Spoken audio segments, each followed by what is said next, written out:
নমো বুদ্ধায়। শুভ সকাল বন্ধুরা। আমি নিজেকে কেন শ্যুট করছি? কালকে মরেও যেতে পারি। কিছু স্মৃতি আমার এই পৃথিবীতে রেখে যেতে চাই। কালকে আমি গেছিলাম রামকৃষ্ণ মিশনে।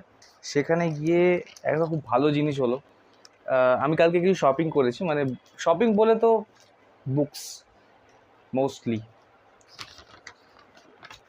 রামকৃষ্ণ মিশনের থেকে আমি ওখান থেকে কিনেছি এই দুটো বই, স্বামী বিবেকানন্দ হিরোইক স্ট্রাগল, আর একটা হচ্ছে তন্ত্রের ব্যাপারে, যেহেতু Osho and all kind of people are there, so I just to read books, philosophical minds and Vedant philosophy and all kind of stuffs. I just to read. So that is Ramakrishna mission. Hyderabad কেমন লাগছে? হায়দ্রাবাদ খুব ভালো লাগছে।